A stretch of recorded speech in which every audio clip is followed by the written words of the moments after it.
बघा समोर बघा. ओके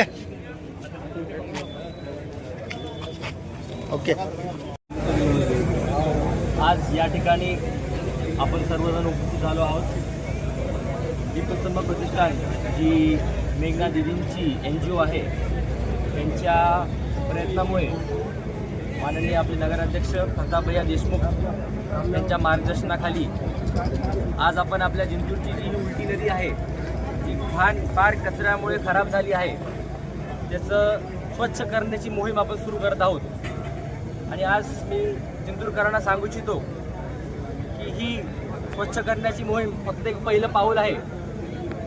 सर्वांनी जे भाजपवरती प्रतापभैयावरती विश्वास ठेवून कमळाला जिंतूर नगरपालिकेमध्ये विजयी केलं आहे, एका विकसित जिंतूरचं ते पहिलं पाऊल आहे. आणि आपण या माध्यमातून नदी स्वच्छ ठेवण्यासाठी एक नवीन हेड तयार करत आहोत, एक नवीन कमिटी बसवणार आहोत. आणि मी इथं उपस्थित असलेल्या माझ्या युवकांना एक सांगू इच्छितो की या कमिटीमध्ये आपण जास्तीत जास्त युवक सामील ठेवू. आणि नदी साफ करणं एक झालं, यापुढे जिंतूरचं धुळीचं पण एक खूप मोठं प्रॉब्लेम आहे. यासाठी देखील दिदींच्या OST टीमशी आपली प्लॅनिंग चालू आहे. मोठ्या मोठ्या शहरांमध्ये जसे गाड्या असतात साफ करणारे, तसे आपण आपल्या जिंतूर शहरासाठी देखील आणणार आहोत आणि तोही प्रश्न मिटवणार आहोत.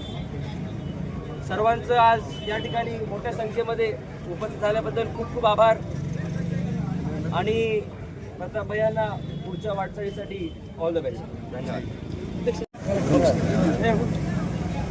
जिंतूर शहरातील आपल्या जी उलटी नदी आहे, त्या नदीचे जवळजवळ 2.5-3 किलोमीटरची नदी आहे. पूर्ण गावाला वेढा असं त्या नदीचं आहे.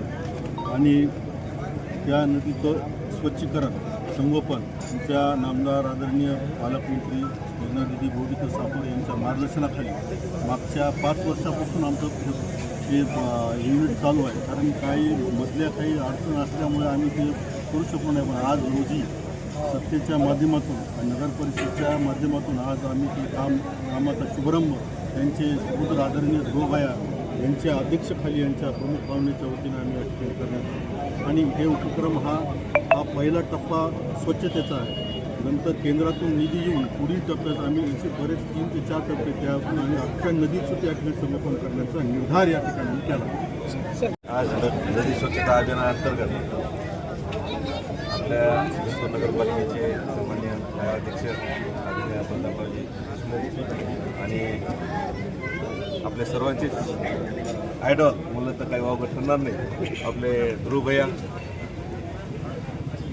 नगरपालिकेचे शिवसाहेब ठाकरे साहेब, सर्व आमचे सन्माननीय नगरसेवक, माजी नगरसेवक, सर्व कार्यकर्ते आणि दीपस्तंभच्या माध्यमातून आता ध्रुवभैयाने सांगितलं की दिदीने हे कार्य गेल्या 10-15 वर्षापासून दीपस्तंभच्या माध्यमातून सुरू केलं आहे. सामाजिक उपक्रम पाणी टंचाईच्या काळामध्ये दिदींनी जे स्वतः श्रमदान करून टंचाईग्रस्त गावामध्ये स्वतः त्यांनी त्या ठिकाणी स्वतः मशिनरी दिल्या, स्वतः त्यांनी श्रमदान केलं. तसंच नदी स्वच्छता असेल की जे आपले बारव आहेत आपल्या जिंतूर तालुक्यामध्ये, शिरूर तालुक्यामध्ये चाटणा असेल, वालूर असेल, त्या ठिकाणी बारवाचं सुद्धा संगोपन झालं पाहिजे. कारण ते पुरातत्व खात्याकडे असते. कारण ते आज आपण पाहतो की बऱ्याच नवीन जे पिढींना बारव जे दुर्मिळ झाले ते सुद्धा नदी स्वच्छता असेल तर दिदीने ते बारव स्वच्छता अभियानसुद्धा मागच्या काळात घेतलं आपण बघितलं. आणि ही जी संकल्पना आहे दिदींचं पहिल्यापासूनच स्वच्छ आणि सुंदर शहर असलं पाहिजे, ह्यासाठी दिदींनी मागच्या काळामध्ये शिवसाहेब स्वतः दिदींनी मशीन दिली होती. 2 टीन आदिक्षेप आपण उद्घाटन केलं होतं. 2 टीन मशीन देऊन जी नदी स्वच्छ करून त्यावेळेस घेतली होती. पण जसं एकदा स्वच्छ करून चालणार नाही, कारण ते वारंवार आपल्याला त्याच्यामध्ये महिना 15 दिवसाला त्या ठिकाणी त्याचं उपसणं आणि याच्यामध्ये कोणी घाण टाकू नये याच्यासाठी सुद्धा उपाययोजना जी काही त्या नेट लागल्या जाणार आहे दोन्ही साईडने. आणि नदीची आपली जलवाहिनी आपण म्हणतो जीवनवाहिनी असते.